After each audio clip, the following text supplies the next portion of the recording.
সেউতা tragedy কি ঘটেছে সেখানে? কেন নিজের জীবনেরও মূল্য দিচ্ছে না ওরা?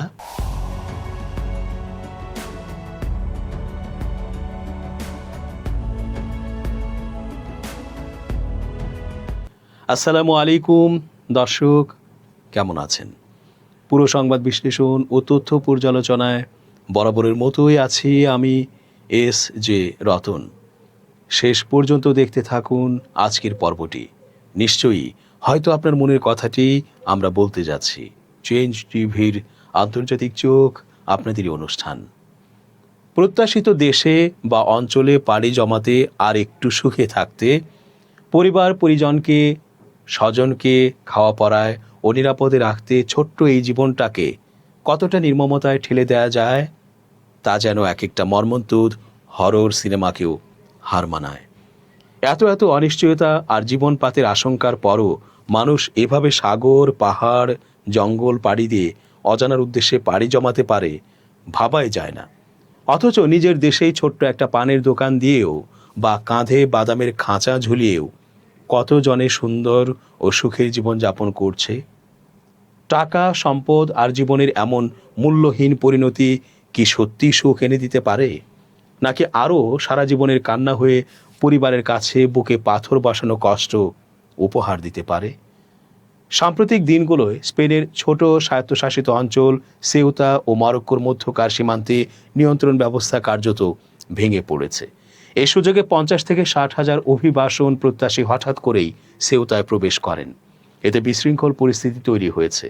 এমন পরিস্থিতিতে 67 জনের মতো মারা গেছেন। সেউতায় পৌঁছানো অভিবাসন প্রত্যাশী মানুষের সংখ্যা সেখানকার স্বাভাবিক জনসংখ্যার 2/3 বেশি। গেল শুক্রবার সেখানে একটি গুরুতর মানবিক সংকট তৈরি হয়। শুক্রবার সন্ধ্যা পর্যন্ত 37,500 জনের বেশি মানুষকে আবার মরক্কো সীমান্তে ফিরিয়ে দেওয়া হয়েছে। প্রতি ঘন্টায় আরও শত শত মানুষকে ফিরতে দেখা গেছে। মরক্কোর সঙ্গে সেউতা ছাড়াও স্পেনের আরেক স্বায়ত্তশাসিত ভূখণ্ড মেলিয়ার সীমান্ত রয়েছে। এই দুই শহর আফ্রিকাকে ইউরোপের সঙ্গে যুক্ত করেছে। মেলিয়া অঞ্চলটি উত্তর আফ্রিকার ভূমধ্য সাগরীয় উপকূল থেকে প্রায় 250 মাইল পূর্বে অবস্থিত। 1580 সাল থেকে স্পেনের নিয়ন্ত্রণে আছে সেউতা। অঞ্চলটিতে খ্রিস্টান ও মুসলিম দুই সম্প্রদায়ের মানুষের বসবাস। স্পেন ও মরক্কো থেকে আসা বাসিন্দা এবং দিনমজুরেরা তুলনামূলক শান্তিপূর্ণভাবেই সেখানে বসবাস করেন। তবে মরক্কো আনুষ্ঠানিকভাবে সেউতা ও মেলিয়াকে স্পেনের ভূখণ্ড হিসেবে স্বীকৃতি দেয় না। দেশটি এগুলো প্রায়ই দখলকৃত ভূখণ্ড বলে উল্লেখ করে থাকে। সেউতা কেন অভিবাসন সংকটের অন্যতম কেন্দ্র?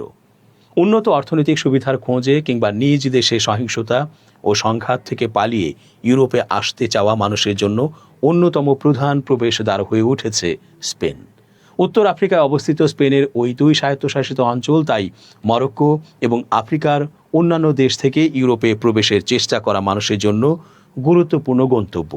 এ কারণে অঞ্চল দুটিতে অত্যন্ত কঠোর সীমান্ত নিরাপত্তা ব্যবস্থাও রয়েছে। সেউতা বা মেলিয়াতে পৌঁছানো অনেক অভিবাসন প্রত্যাশীকে সঙ্গে সঙ্গেই মরক্কোতে ফিরিয়ে দেওয়া হয়। তবে কেউ কেউ স্পেনে আশ্রয় লাভের আবেদন করার সুযোগ পান এবং আবেদন নিষ্পত্তি না হওয়া পর্যন্ত তাদের অভিবাসী আশ্রয়কেন্দ্রে রাখা হয়। সেউতায় পৌঁছাতে অনেকে মরক্কোর উপকূলীয় শহর ফনিদেক থেকে প্রায় 3 মাইল অর্থাৎ 5 কিলোমিটার সাঁতরে সমুদ্র পাড়ি দেন। আবার কেউ আরও কাছের শহর বেলিউনেস থেকেও সেউতা পৌঁছানোর চেষ্টা করেন।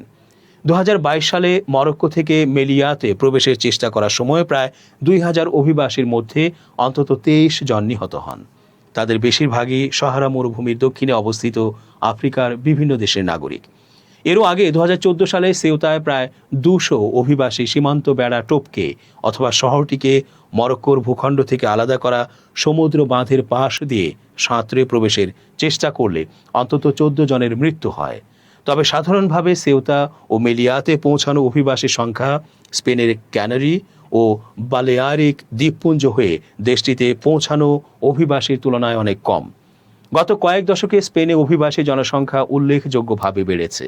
বর্তমানে প্রায় 5 কোটি জনসংখ্যার দেশটিতে প্রায় 1 কোটি মানুষ বিদেশি। তাদের অনেকে কলম্বিয়া, ভেনেজুয়েলা ও মরক্কো থেকে এসেছেন এবং কৃষি, পর্যটন, সেবা সহ স্পেনের অর্থনীতির গুরুত্বপূর্ণ বিভিন্ন খাতে কাজ করছেন। অন্তত 1990-এর দশকের মাঝামাঝি সময় থেকে প্রতি বছর উত্তর আফ্রিকার বিভিন্ন দেশ ও তুরস্ক থেকে হাজারো মানুষ ইউরোপে আশ্রয় পাওয়ার আশায় ভূমধ্য সাগর পাড়ি দিয়ে আসছেন। আন্তর্জাতিক অভিবাসন সংস্থা IOM এর তথ্য অনুযায়ী 2014 সাল থেকে ভূমধ্য সাগরে অভিবাসীদের 35,153টি মৃত্যু ও নিখোঁজের ঘটনা নথিভুক্ত হয়েছে। এর মধ্যে শুধু 2026 সালের প্রথম 7 মাসেই 1,493 অভিবাসী মারা গেছেন বা নিখোঁজ হয়েছেন। কিভাবে এত মানুষ সীমান্ত পার হতে পারল? এটি ঠিক কী কারণে ঘটেছে তা এখনও স্পষ্ট নয়। এই বিষয়ে মরক্কোর কর্তৃপক্ষ এখনও কোনো আনুষ্ঠানিক বিবৃতি দেয়নি। সীমান্ত অতিক্রম ঠেকাতে তারা কতটা কঠোর ব্যবস্থা নিয়েছিল সেটিও পরিষ্কার নয়। তবে বিশ্লেষকদের ধারণা, এ ঘটনা মরক্কো ও আলজেরিয়ার দীর্ঘদিনের বৈরিতা এবং স্পেনের প্রধানমন্ত্রী পেদ্রো সানচেজের সাম্প্রতিক আলজিয়ার্স সফরের সঙ্গে সম্পর্কিত হয়ে থাকতে পারে। এর আগে 2021 সালের মে মাসে পশ্চিম সাহারার স্বাধীনতাকামী আন্দোলনের সংগঠন পলিসারিও ফ্রন্টের নেতাকে কোভিড-19-এর চিকিৎসার জন্য স্পেনে প্রবেশের অনুমতি দেওয়াকে কেন্দ্র করে দেশটির সঙ্গে মরক্কোর কূটনৈতিক বিরোধ হয়েছিল। সেই বিরোধ চলাকালে মরক্কো তাদের সীমান্তে নিয়ন্ত্রণ শিথিল করে দেয়। এতে হাজারো মানুষ একযোগে সেউতায় ঢুকতে সক্ষম হন। মরক্কো ও পলিসারিও ফ্রন্ট উভয়ই পশ্চিম সাহারার ওপর নিজেদের নিয়ন্ত্রণ দাবি করে থাকে। 1975 সাল পর্যন্ত অঞ্চলটি স্পেনের উপনিবেশ ছিল। পরে স্পেন পশ্চিম সাহারার নিয়ন্ত্রণ মরক্কো ও মৌরিতানিয়ার হাতে তুলে দেয়। 2022 সালে সেই কূটনৈতিক সংকটের অবসান হয়। তখন স্পেন বহু বছরের নিরপেক্ষ অবস্থান থেকে সরে এসে পশ্চিম সাহারা নিয়ে মরক্কোর প্রস্তাবকে সমর্থন করে। এতে পলিসারিও ফ্রন্টকে সমর্থনকারী আলজেরিয়ার সঙ্গে স্পেনের সম্পর্কের অবনতি ঘটে।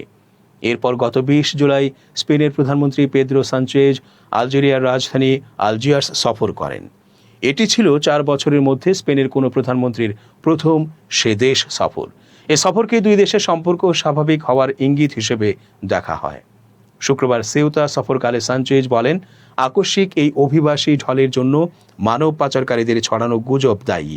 তারা রটিয়েছিলেন সমুদ্র পথে স্পেনে পৌঁছানো অনিয়মিত অভিবাসীদের আর সঙ্গে সঙ্গে ফেরত পাঠানো যাবে না বলে দেশটির সুপ্রিম কোর্ট রায় দিয়েছেন। সরকার ও কর্তৃপক্ষ কিভাবে প্রতিক্রিয়া জানিয়েছে?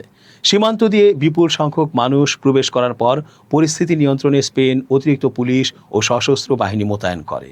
পেদ্রো সানচেজ এই ঘটনাকে স্পেনের ভৌগোলিক অখণ্ডতার লঙ্ঘন বলে আখ্যায়িত করেন।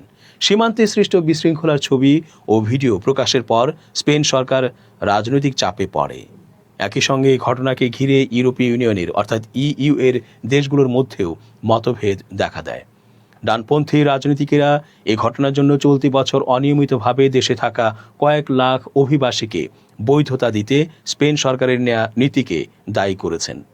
ইতালির কট্টর ডানপন্থী সরকার তো স্পেনকে শেনজেন মুক্ত চলাচল অঞ্চল থেকে সাময়িকভাবে বহিষ্কারের আহ্বানও জানিয়েছে, যদিও সেউতা ও মেলিয়া শেনজেন ব্যবস্থার আওতাভুক্ত নয়। এদিকে ফ্রান্স তার স্পেন সংলগ্ন সীমান্তে নিরাপত্তা ব্যবস্থা আরও কঠোর করেছে। দিন কয়েক আগে স্পেনের স্বায়ত্তশাসিত শহর সেউতায় হাজার হাজার অভিবাসীর আকস্মিক ঢল নামে। এই ঘটনার পর দেশটির সীমান্ত নিয়ন্ত্রণ ক্ষমতা নিয়ে ইউরোপ জুড়ে নানা প্রশ্ন দেখা দিয়েছে। এমন পরিস্থিতিতে মরক্কো ও সেউতার মধ্যবর্তী স্থানে সাগরে ভাসমান প্রতিবন্ধকতা অর্থাৎ ফ্লোটিং ব্যারিয়ার স্থাপন করা হচ্ছে বলে গেল শনিবার জানিয়েছে স্পেনের কর্তৃপক্ষ। উত্তর আফ্রিকায় স্পেনের ছিটমহল হিসেবে পরিচিত সেউতা থেকে অধিকাংশ অভিবাসীকে মরক্কোয় ফেরত পাঠানোর পর স্পেনের স্বরাষ্ট্র মন্ত্রণালয় এই ঘোষণা দিল। তবে যারা এখনও সেউতায় রয়ে গেছেন এবং পুলিশ ও স্থানীয় ক্ষুব্ধ জনতার চোখ ফাঁকি দেওয়ার চেষ্টা করছেন, তাদের বিষয়ে পরবর্তী পদক্ষেপ কী হবে তা এখনও স্পষ্ট নয়।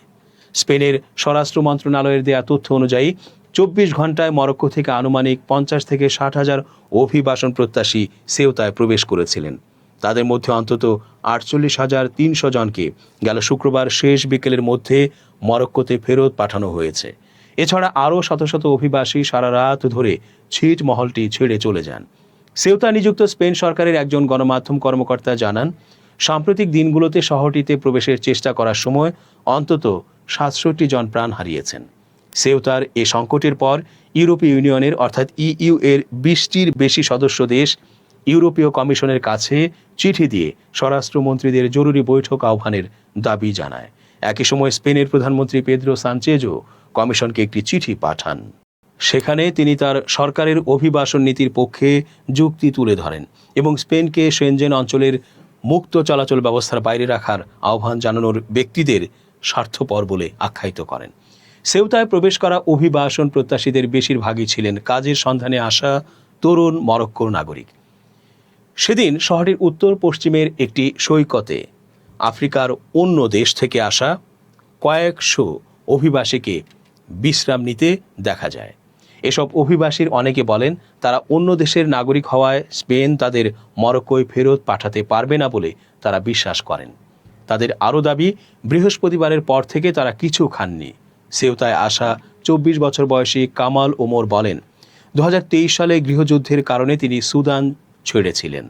গত বছর মরক্কোতে পৌঁছান। বলেন, আমি মরক্কোতে ফিরতে চাই না, দয়া করে আমাদের সুরক্ষা দিন। দর্শক, শেষ করছি আজকের মতো। এতক্ষণ ধৈর্য ধরে পুরো আয়োজনে থাকার জন্য অনেক ধন্যবাদ। শুভকামনা অহর্নিশ। changeTV.press, এক ফোঁটা হলুদও নেই।